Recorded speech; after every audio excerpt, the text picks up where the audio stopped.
देव तुकाराम पंढरीनाथ भगवान की जय. बालाजी भगवान की जय. नैमिषारण्यात शौनकांनी विचारलेला प्रश्न.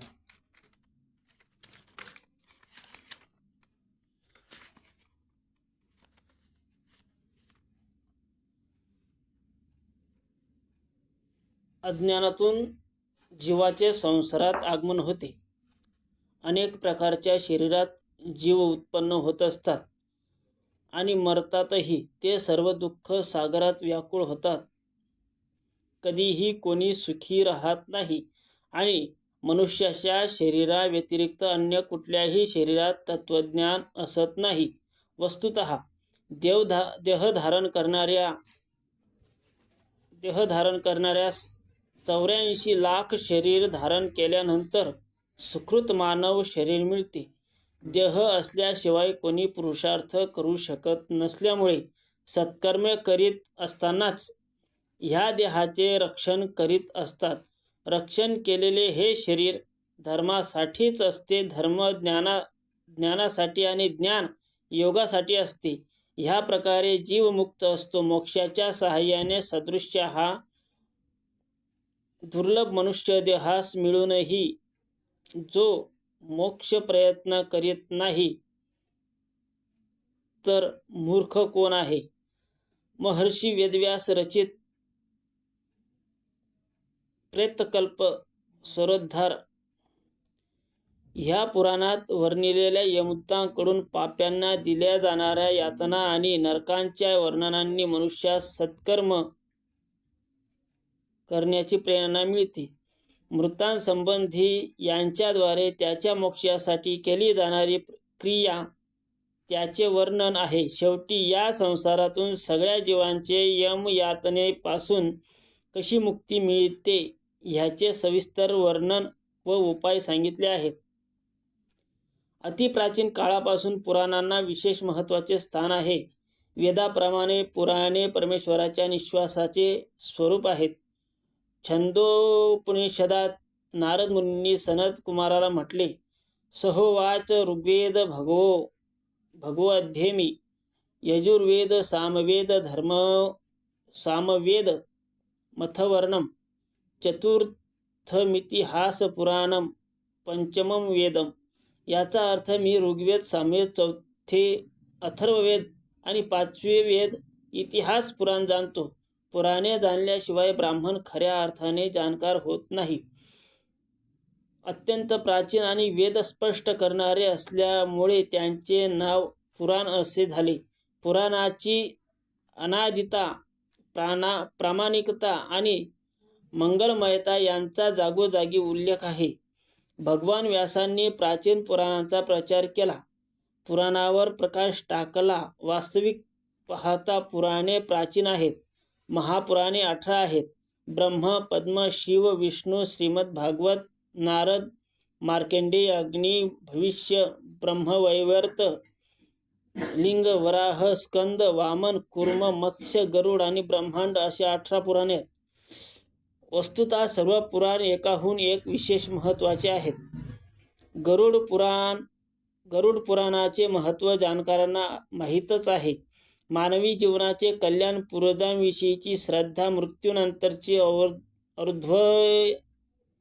दैहिक क्रिया, षोडश श्राद्धाची परंपरा आणि आदीद्वारे विश्वसनीय आहेच.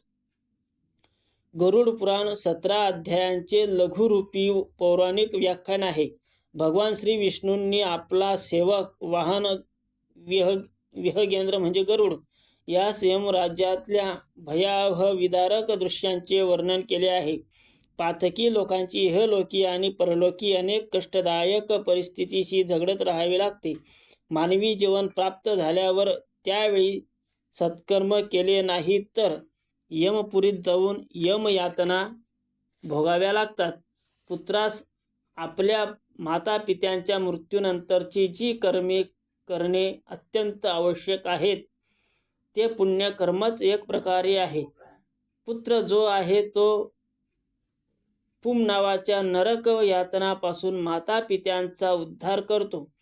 श्राद्धाधिक केल्याने आपल्या पूर्वजांचेही उद्धार होऊन ते प्रसन्न चित्ताने राहतात. पुत्र पौत्राधिकांचे पुण्य केल्याने जो आनंद पितृश्वरांस मिळतो तो अलौकिक आहे. हे सगळे वर्णन गरुड पुराणात केले आहे. शय्यादान, पददान आदींचे महत्त्व ह्या पुराणात मोठ्या विस्तृत रूपात कथन केले आहे. सुकृत शुद्ध आणि चांगल्या घरी उत्पन्न होते. धार्मिक लोक स्वर्गीय आनंद प्राप्त करीत असतो. गरुड पुराण श्रवण करणे हे आपले व आपल्या पूर्वजांचे उद्धार करण्यासाठीच असते. म्हणूनच पुण्यकर्माची साधना परम अपेक्षित आहे. धार्मिक वचनात श्रद्धा, गुरु, आस्था, ज्ञान प्राप्ती, तत्वज्ञान वगैरे सर्व गरुड पुराणाचे श्रवण करणे हे बहुमूल्य उपयोगी आहे. स्वाध्याय, स्वायत, पित्रे, धर्मशास्त्रांनी चेवही आख्यान अनितिहासांश्च पुराण्यखिलानि च. श्राद्धादी पितृकार्यात वेद, धर्मशास्त्र, आख्यान, इतिहास, पुराण आदी सांगितले आहे. गरुड पुराण वेदांत दर्शनाने ओतप्रोत आहे. ईश्वरीय शक्ती अपार आहे. ती शक्तीच माया आहे. त्यामुळे ईश्वर अज्ञानी लोकांपासून अदृश्य राहत असतो. गरुड पुराणाचे वचन हे अमृत आहेत. त्याच्या आचरणाने मनुष्य प्राणी भवसागरातून मुक्त होण्यास सहाय्यक होतो.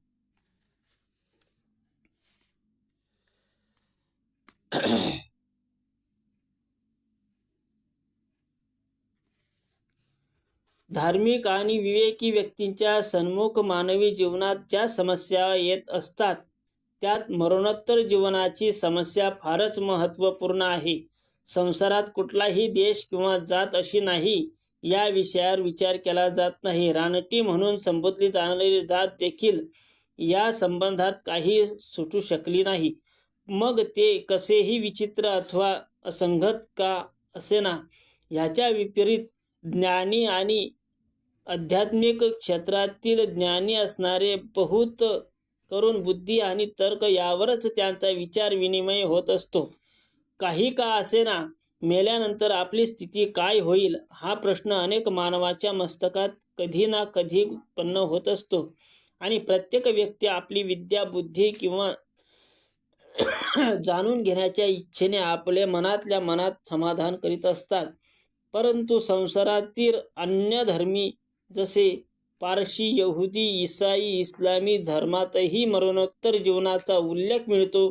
परंतु तो इतका संक्षिप्त व गुप्त रूपात वर्णलेला आहे की त्यांचे अनुयायांचे आचार विचार तसेच मनोभावनेत काही विशेष प्रभाव पडून येत नाही. ह्याच्या विपरीत हिंदू धर्मात विशेषतः ह्याच्या पौराणिक साहित्यात ह्याचे अधिकतर विवेचन आणि विस्तार केला आहे. भारतीयांच्या प्रत्येक कार्यात ह्याचा प्रभाव दिसून येत असतो. आपल्याकडे कोट्यावधी निरक्षर व अशिक्षित व्यक्ती अशा आहेत की ज्या मृत्यूनंतरही पुनर्जन्म झाल्यावर व ह्या जन्मात प्रत्येक कार्याच्या फळावर अटल विश्वास ठेवतात. अशा व्यक्ती आपले सुख दुःख, हानी लाभ, असफलता सफलता, बरे वाईट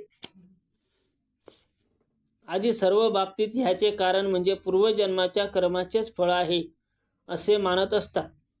ह्याच्याशिवाय धार्मिक ग्रंथात अशी वर्णनांनी सामान्य मनात स्वर्ग व नरकांसंबंधी विश्वासही इतका पाहावयास मिळतो की ते प्रत्येक वेळी त्याचेच वर्णन करीत असतात आणि त्याचेच दान, पुण्य, परोपकार, कर्मकांड आदींचा आधार ह्या विचारातून होत असतो. मरणोत्तर जीवनाच्या विचारधारांचे सगळ्यात अधिकतर विस्तार गरुड पुराण यामध्ये केला आहे. तथापि हवामध्ये आणखीही अनेक जीवनावश्यक विषयांचे वर्णन पाहावयास मिळते.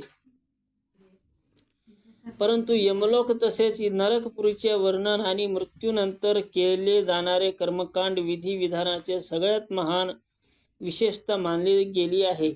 ह्या कारणानेच अनेक हिंदू घरात कुणा व्यक्तीचे देहावसान झाल्यावर ह्या पुराणाचे पारायण केले जाते व त्यानुसार कमी अधिक स्थितीत दान दक्षिणा ही कुणा पुरोहित अथवा महाब्राह्मण वगैरेंना दिली जाते. ह्या पुराणात यमपुरीचे मार्ग तसेच नरकपुरीत कष्टाचे असे भयंकर आणि विविध रूपात केले आहे की ऐकणाऱ्याचे हृदय कंपन पावते. असे तर म्हणू शकत नाही की सगळ्या लोकांवर ह्याचा प्रभाव राही होत असेल, पण भारतीय समाजात नरक हा शब्द सामान्य आहे आणि कुणाचे तरी वाईट केले तर नरकवास हा त्याला भोगावाच लागतो अशी सर्वसाधारण समज आहे. दुसरी गोष्ट अशी की ऐकणे व सांगणे यावर किती विश्वास धरावा